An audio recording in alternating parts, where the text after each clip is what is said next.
Malam itu, ada satu pertanyaan yang tidak pernah bisa dijawab oleh warga desa. Kenapa kebun yang paling subur bisa mati hanya dalam satu malam? Dan lebih anehnya lagi, kenapa setiap pohon yang mati selalu ditemukan dengan bekas seperti jeratan di batangnya? Tidak ada yang melihat siapa pelakunya. Tidak ada suara. Tidak ada jejak. Tapi beberapa orang bersumpah mereka pernah melihat sesuatu berjalan di antara pohon mangga saat tengah malam. Sesuatu yang tidak melangkah, tapi meloncat. Dan sejak saat itu, satu nama mulai disebut pelan-pelan. Pak Ridwan.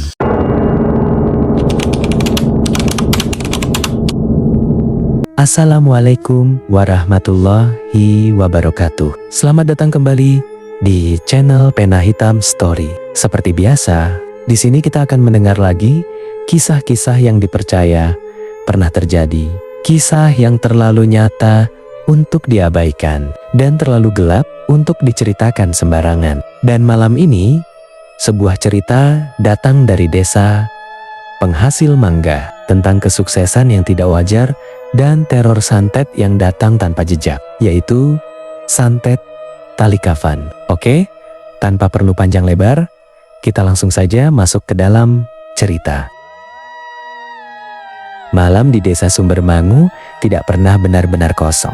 Ia seperti lembaran gelap yang dilipat rapi, menyimpan sesuatu di dalamnya yang tidak ingin diperlihatkan. Angin yang berhembus tidak lagi terasa sekadar angin, melainkan seperti napas panjang yang tertahan, seolah ada sesuatu yang ikut bergerak bersamanya. Dan di tempat seperti itulah semua ini bermula, pelan, tanpa suara, tapi pasti. Di siang hari, desa Sumbermangu tampak seperti lukisan yang tenang. Hamparan kebun mangga membentang luas, hijau, dan rapi, seolah setiap pohon berdiri pada tempat yang sudah ditentukan. Sejak lama, aroma manis buah matang menggantung tipis di udara, bercampur dengan hangatnya matahari yang menyentuh tanah. Tidak ada yang aneh, tidak ada yang mencurigakan. Semua terlihat seperti kehidupan desa pada umumnya, sederhana, jujur, dan berjalan sebagaimana mestinya. Nama Pak Haji Usep sudah lama dikenal di desa Sumbermangu. Ia bukan orang terkaya, bukan juga yang paling berpengaruh, tapi ada sesuatu dalam dirinya yang membuat orang lain segan sekaligus percaya. Pak Haji Usep memperlakukan kebunnya seperti sesuatu yang hidup, bukan sekadar sumber penghasilan. Ia tahu kapan harus menunggu, kapan harus merawat, dan kapan harus menerima jika hasil tidak sesuai harapan. Mungkin karena itulah kebunnya selalu memberi kembali dengan cara yang jujur. Buah mangganya tidak pernah berlebihan, tapi selalu cukup, selalu manis, dan selalu dicari. Hidup Pak Haji Usep berjalan seperti air di sungai kecil, tidak deras, tidak juga berhenti, tapi terus mengalir tanpa banyak gangguan. Sampai suatu hari, sesuatu datang dan mengubah arah aliran itu. Orang itu tidak datang dengan keramaian, tidak ada pengumuman, tidak ada perkenalan yang berarti. Ia hanya muncul, seperti bayangan yang tiba-tiba ada saat cahaya berubah arah. Namanya Pak Ridwan. Tidak banyak yang tahu dari mana ia berasal, dan ia pun tidak terlihat tertarik untuk menjelaskan. Tapi ada satu hal yang langsung terasa. Pak Ridwan bukan orang yang datang untuk sekadar tinggal. Awalnya, Pak Ridwan hanya membeli satu kebun kecil di pinggir desa Sumbermangu. Letaknya tidak terlalu strategis. Tanahnya pun tidak seistimewa kebun lain. Warga menganggapnya hal biasa. Pendatang membeli tanah dan mencoba peruntungan. Itu sudah sering terjadi. Tidak ada yang benar-benar memperhatikan. Namun dalam waktu yang tidak lama, sesuatu mulai terlihat berbeda. Kebun kecil itu berubah.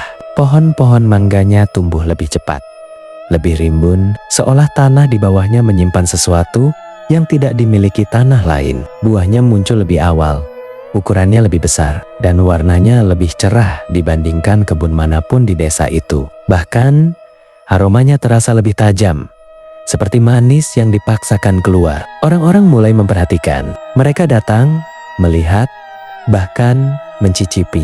Dan setiap orang yang mencicipi buah dari kebun itu selalu mengatakan hal yang sama. Manisnya berbeda, bukan sekadar manis biasa. Tapi seperti ada sesuatu yang menarik di dalamnya, sesuatu yang sulit dijelaskan. Dari situ, semuanya bergerak lebih cepat. Pak Ridwan mulai membeli kebun lain satu persatu. Setiap kebun yang berpindah ke tangannya mengalami hal yang sama, berubah menjadi lebih subur, lebih cepat panen, dan lebih menguntungkan. Tidak peduli musim, tidak peduli cuaca, hasilnya selalu baik, seolah tanah itu tunduk pada sesuatu yang tidak terlihat. Dalam waktu kurang dari 1 tahun, nama Pak Ridwan sudah berada di mana-mana di desa Sumbermangu. Pak Ridwan bukan lagi pendatang biasa, melainkan menjadi pusat perhatian, sekaligus bahan pembicaraan yang tidak pernah selesai. Tapi anehnya, tidak ada yang benar-benar berani bertanya secara langsung, karena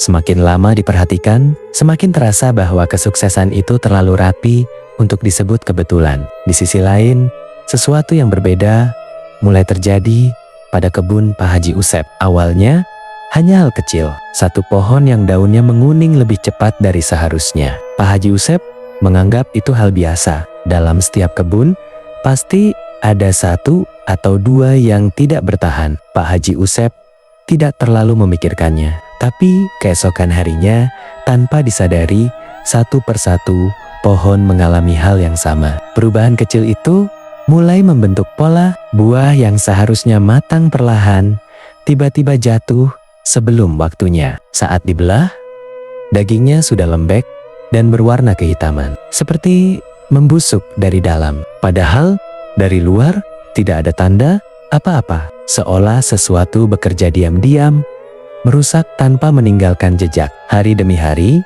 keadaan semakin memburuk. Pohon-pohon yang sebelumnya sehat mulai kehilangan warna, daunnya mengering, rantingnya rapuh, dan tanah di sekitarnya terasa berbeda, seperti kehilangan nyawa, seolah kesuburannya disedot pelan-pelan oleh sesuatu yang tidak terlihat.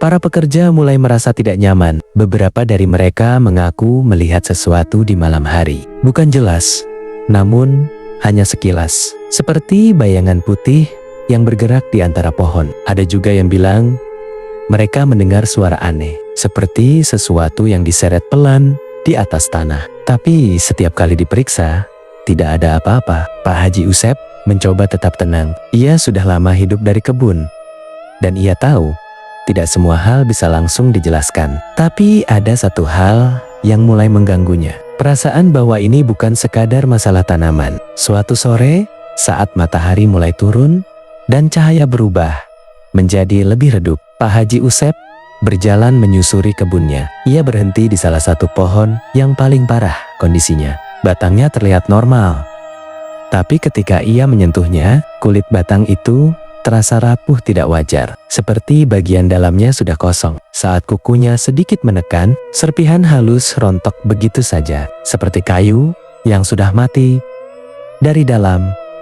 Meski masih berdiri tegak, Pak Haji Usep menarik tangannya perlahan. Jantungnya berdegup sedikit lebih cepat. Untuk pertama kalinya, ia merasa kebunnya bukan lagi miliknya sepenuhnya, dan tanpa ia sadari, sesuatu sudah mulai tinggal di sana. Sesuatu yang tidak terlihat, tapi perlahan mulai mengambil alih. Malam di desa Sumbermangu mulai terasa berbeda sejak kebun Pak Haji Usep berubah. Bukan karena suara, tapi justru karena ketiadaannya. Jangkrik yang biasanya bersahut-sahutan, kini seperti enggan bernyanyi. Angin yang biasa menyusup di sela daun mangga, mendadak seperti menahan diri. Dan di tengah keheningan itu, ada ruang kosong yang terasa terlalu luas, seolah sesuatu sedang berdiri di dalamnya, menunggu untuk dikenali. Pak Haji Usep mulai lebih sering terbangun di malam hari, bukan karena mimpi buruk, tapi karena perasaan aneh yang sulit dijelaskan. Seperti ada yang memanggil tanpa suara, seperti ada yang melihat, tapi tanpa wujud. Ia beberapa kali duduk di depan kayunya, menatap keluar jendela yang mengarah ke kebun, mencoba memastikan bahwa semua masih seperti biasa. Tapi setiap kali Pak Haji Usep menatap ke arah gelap itu, seperti ada perasaan yang tidak pernah ia rasakan sebelumnya. Perasaan asing di tempat yang seharusnya paling ia kenal. Para pekerja mulai mengundurkan diri satu persatu, bukan karena upah, Bukan juga karena pekerjaan yang berat, tapi karena rasa takut yang tidak bisa mereka jelaskan. Ada yang bilang melihat bayangan melompat di antara pohon. Ada yang mengaku mendengar suara gesekan panjang seperti sesuatu yang diseret perlahan di tanah. Bahkan ada yang bersumpah melihat kain putih menggantung di cabang pohon. Padahal saat didekati tidak ada apa-apa. Pak Haji Usep mencoba bertahan. Ia tidak ingin percaya begitu saja pada hal-hal yang belum jelas. Tapi ketika siang hari mulai kehilangan cahayanya lebih cepat dari biasanya dan kebunnya semakin terlihat seperti tempat yang ditinggalkan, Pak Haji Usep tahu ini bukan sekadar perasaan. Suatu malam, setelah berpikir panjang, Pak Haji Usep memutuskan untuk berjaga sendiri di kebunnya. Langit malam kala itu gelap tanpa bulan. Kabut tipis mulai turun, menutupi sebagian pandangan seperti tirai yang perlahan ditarik. Pak Haji Usep duduk di sebuah bangku kayu di tengah kebunnya, ditemani lampu minyak yang cahayanya kecil dan goyah. Api di dalamnya sesekali bergetar, seolah ikut merasakan sesuatu yang tidak terlihat. Waktu berjalan lambat. Setiap detik terasa seperti ditarik panjang, seakan malam tidak ingin segera selesai. Awalnya tidak terjadi apa-apa, hanya suara dedaunan yang sesekali bergerak, dan napas Pak Haji Usep sendiri yang terdengar lebih jelas dari biasanya. Sampai akhirnya Pak Haji Usep dengan tidak sengaja mendengar sesuatu, seperti sesuatu yang diseret di atas tanah kering. Pak Haji Usep menahan napas. Ia menoleh perlahan ke arah datangnya suara. Tidak ada apa-apa, hanya ada gelap yang terlihat. Tapi suara itu tidak berhenti. Kali ini lebih dekat. Jantung Pak Haji Usep mulai berdetak lebih cepat. Tangannya tanpa sadar menggenggam erat kursi kayu di bawahnya. Ia mencoba berdiri, pelan, berhati-hati, seolah takut membuat suara yang bisa menarik perhatian sesuatu yang belum ia lihat. Matanya menyapu kebun yang gelap. Lalu di antara barisan pohon mangga yang tertutup bayangan, Pak Haji Usep melihat sesuatu putih, tidak bergerak, hanya diam. Awalnya hanya seperti noda di tengah gelap, tapi semakin lama ia menatap, bentuk itu mulai jelas. Sosoknya tinggi dan terbungkus sesuatu yang menjuntai. Pak Haji Usep tidak bergerak, tubuhnya seperti membeku di tempat. Ia mencoba meyakinkan dirinya sendiri bahwa itu hanya ilusi, bayangan, atau mungkin kain yang tersangkut di dahan. Tapi kemudian sosok itu bergerak, bukan berjalan, melainkan meloncat. Gerakannya pelan dan kaku, seperti sesuatu yang tidak pernah diajarkan cara melangkah. Jaraknya tidak jauh, hanya beberapa pohon dari tempat Pak Haji Usep berdiri. Dan saat sosok itu bergerak lagi, Pak Haji Usep melihat dengan jelas. Tubuh itu terbungkus kain kafan, kepalanya miring sedikit ke satu sisi, dan di bagian tubuhnya ada sesuatu yang menjuntai panjang ke tanah. Tali kusam yang seolah sudah lama berada di dalam tanah.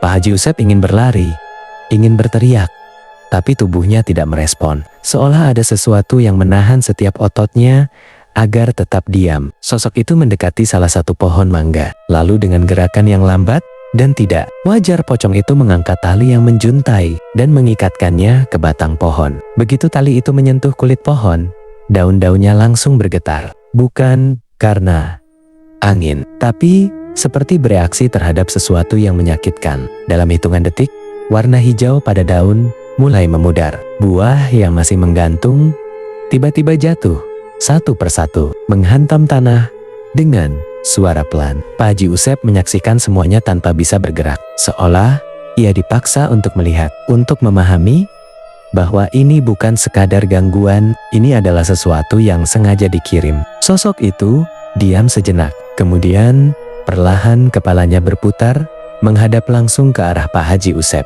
Meski wajahnya tidak terlihat jelas, Pak Haji Usep tahu bahwa sesuatu di balik kain itu sedang menatapnya. Dan dalam detik itu, suara seretan kembali terdengar. Tapi kali ini bukan dari tanah, melainkan seperti berasal dari dalam kepalanya sendiri. Suaranya terdengar lebih nyata. Dan saat itulah Pak Haji Usep sadar. Yang ia lihat malam ini bukan hanya datang untuk kebunnya, tapi untuk dirinya.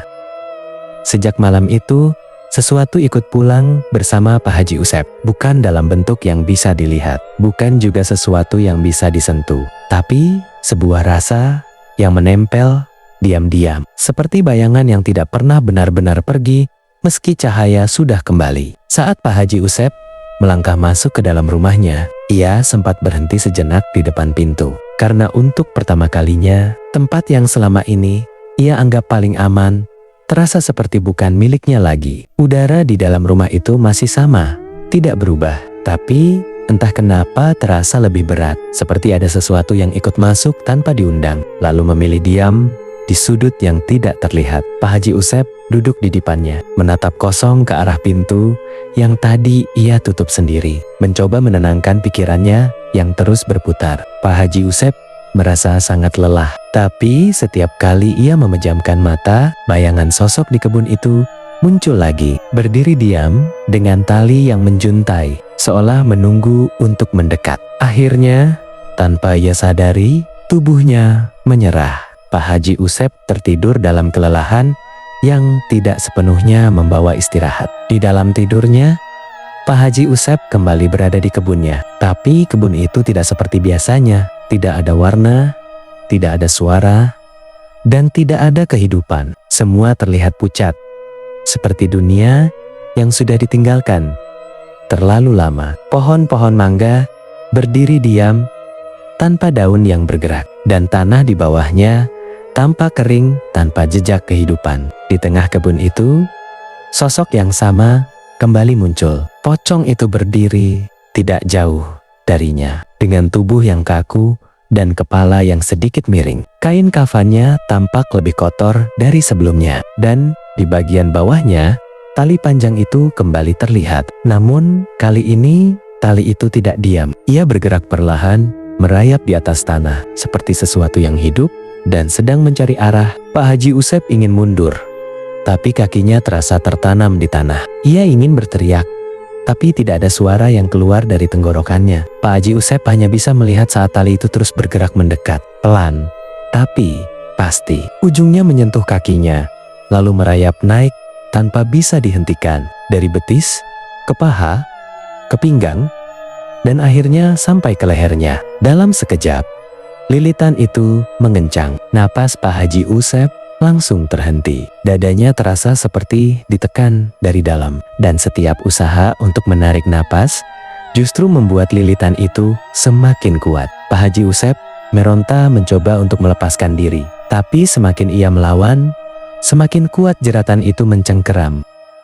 Dan tepat di saat Pak Haji Usep merasa semuanya akan berakhir, tiba-tiba Pak Haji Usep terbangun dengan tersentak. Tubuhnya basah oleh keringat, napasnya terengah-engah, dan tangannya langsung memegang lehernya dengan panik. Tidak ada apa-apa di sana, tidak ada tali, tidak ada bekas. Tapi rasa itu masih ada, rasa tercekik yang tertinggal, seperti bayangan dari sesuatu yang tidak benar-benar pergi. Sejak malam itu, kondisi Pak Haji Usep mulai menurun. Tubuhnya yang dulu kuat, kini perlahan melemah tanpa sebab yang jelas.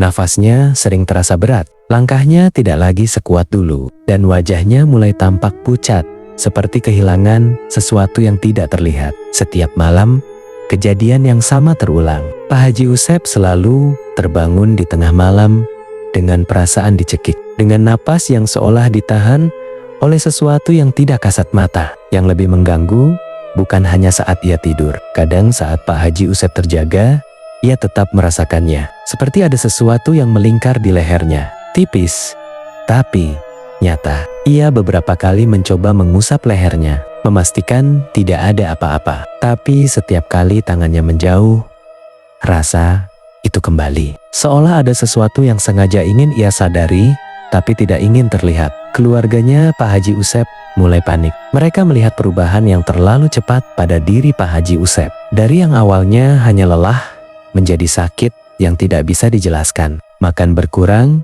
tidur tidak pernah tenang, dan tubuhnya semakin hari semakin kurus. Mata Pak Haji Usep yang dulu tajam kini terlihat kosong, seperti seseorang yang sedang berjalan tapi tidak benar-benar ada di tempat itu. Akhirnya keluarga memutuskan untuk memanggil orang pintar dari desa sebelah. Seorang lelaki tua datang pada sore hari dengan langkah pelan dan tatapan yang tidak banyak bicara. Ia tidak langsung masuk ke dalam rumah. Ia berdiri sejenak di depan halaman, menatap ke arah kebun yang mulai mengering, lalu menarik napas panjang seperti seseorang yang sudah memahami sesuatu bahkan sebelum melihat lebih dekat.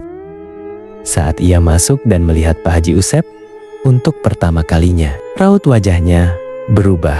Bukan kaget, tapi seperti seseorang yang melihat sesuatu yang sudah ia kenal dan tahu betapa berbahayanya. Ia duduk di dekat Pak Haji Usep, memperhatikan dengan seksama, lalu perlahan menggeleng. Tanpa banyak kata, ia akhirnya berkata pelan, "Ini bukan sakit biasa." Suasana di dalam rumah langsung berubah. Semua orang diam, menunggu kelanjutan kalimat itu. Lelaki tua itu menatap leher Pak Haji Usep, seolah melihat sesuatu yang tidak bisa dilihat orang lain, lalu berkata dengan suara yang lebih dalam, "Ada yang mengikat, tapi bukan dari dunia kita." Keluarga Pak Haji Usep saling berpandangan, tidak benar-benar mengerti, tapi cukup untuk merasa takut. Beberapa detik hening, sebelum akhirnya lelaki tua itu melanjutkan, "Ini santet tali kafan." Kata-kata itu jatuh seperti batu di dalam ruangan, berat dan tidak bisa diabaikan. Pak Haji Usep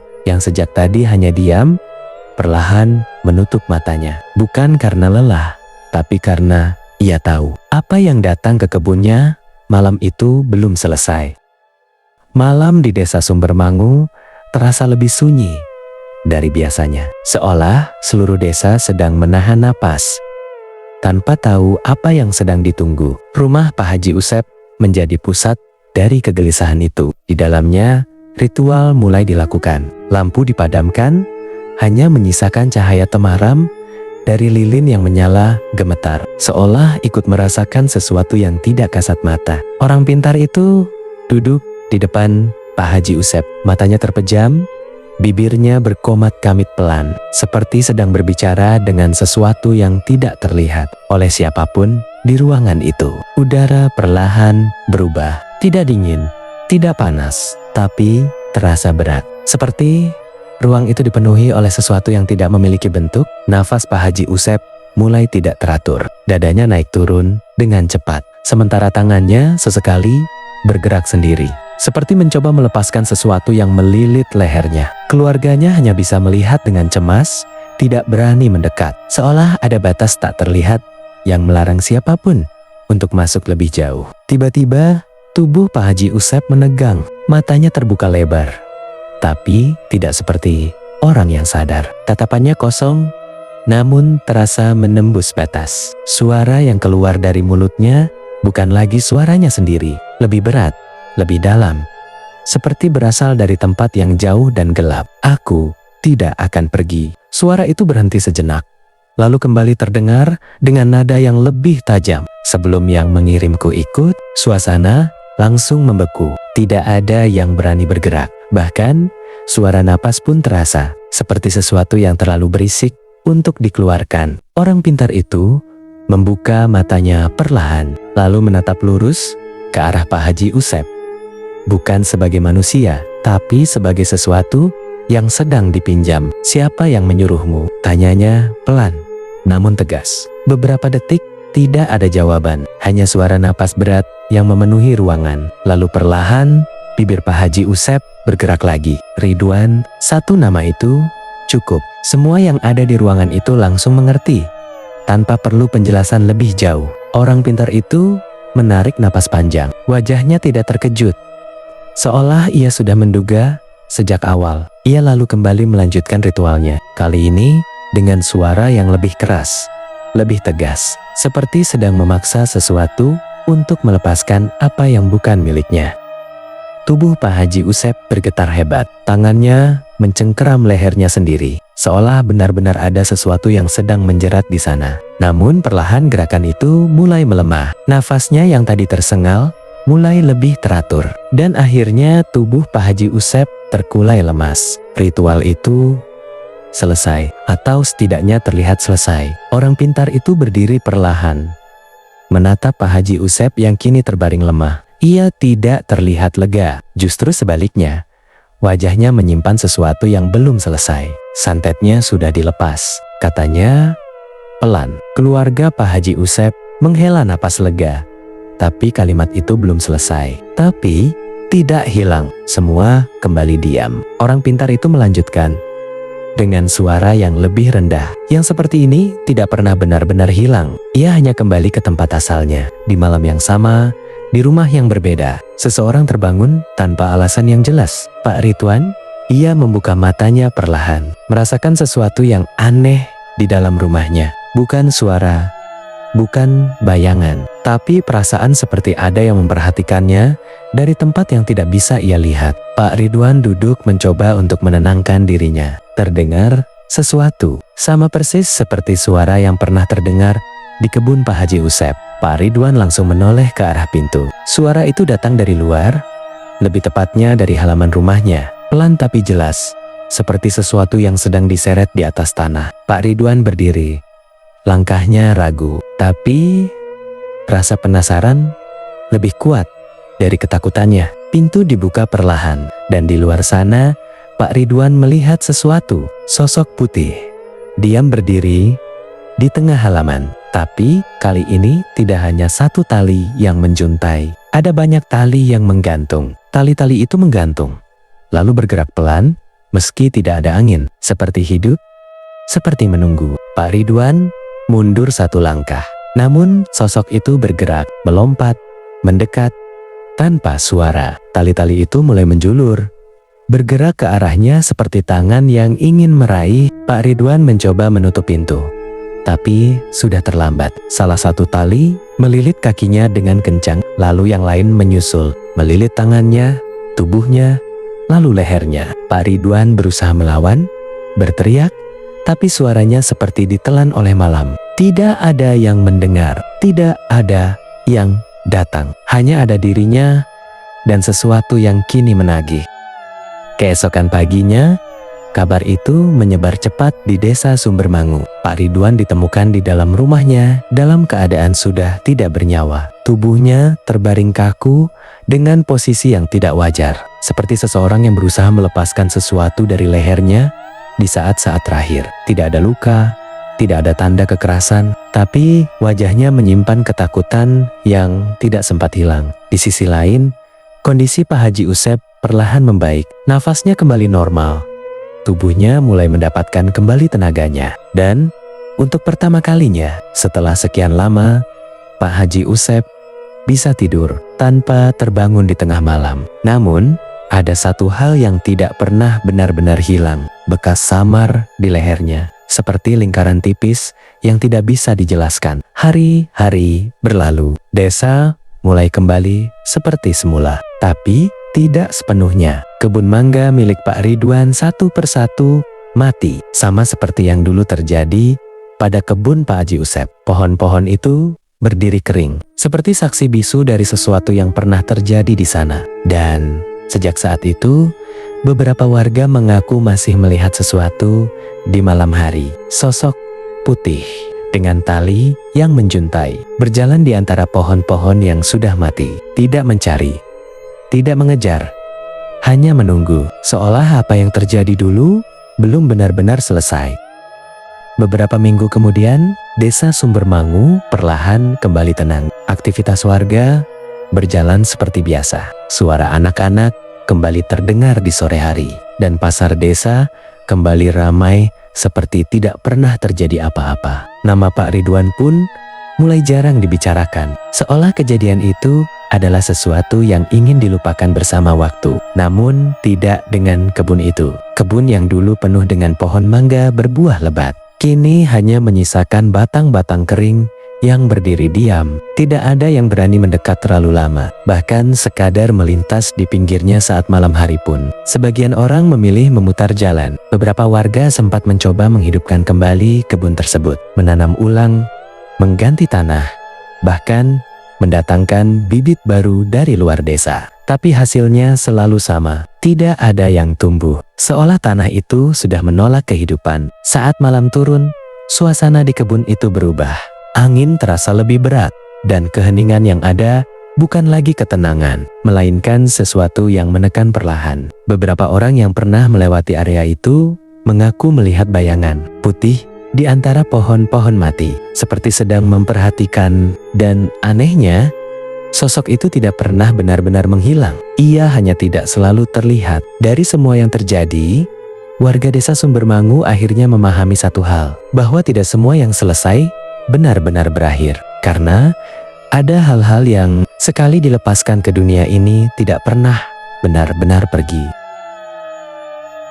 Selesai. Itulah kisah santet tali kafan di desa Sumbermangu. Sebuah cerita yang mengingatkan kita bahwa tidak semua kesuksesan datang dengan cara yang bersih, dan tidak semua hal yang kita kirimkan ke orang lain akan berhenti di sana. Karena dalam beberapa hal yang kita lepaskan selalu tahu jalan untuk kembali. Jika kalian suka dengan cerita seperti ini, jangan lupa untuk subscribe channel Pena Hitam Story dan nyalakan lonceng notifikasi agar kalian tidak ketinggalan kisah-kisah lain yang mungkin lebih gelap dari ini. Saya pamit, undur diri. Wassalamualaikum warahmatullahi wabarakatuh.